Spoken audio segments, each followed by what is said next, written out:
Visam să fiu artistă de când abia vorbeam prea multe despre viață, pe atunci nu știam. Când auzeam un cântec, în ritmul lui dansam. Pe toți artiștii vremii, de mică imitam. Vreau să fiu artistă, vreau să fiu solistă.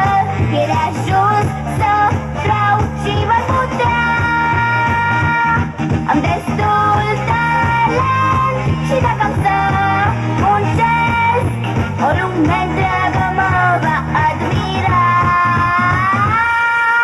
Și pe cer va răsări o stea a mea.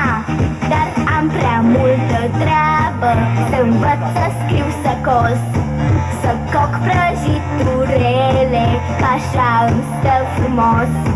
Le fac cu drag pe toate, dar parcă-i mai ușor când muzica se aude de la televizor.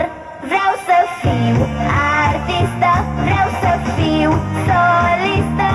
E de ajuns să vreau și voi putea.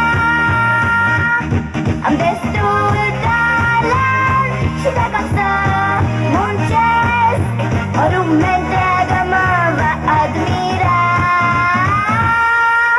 Și pe cer va răsări o stea a mea.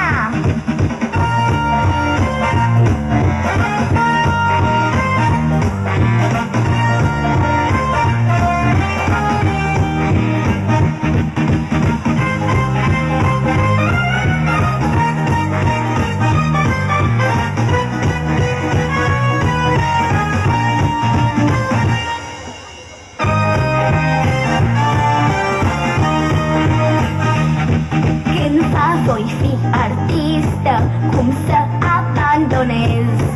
E visul vieții mele și-am să realizez.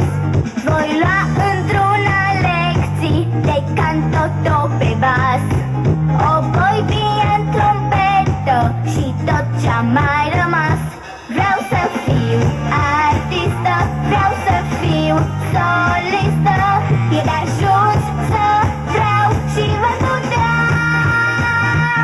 Am destul talent și dacă am să muncesc, o lume întreagă mă va admira.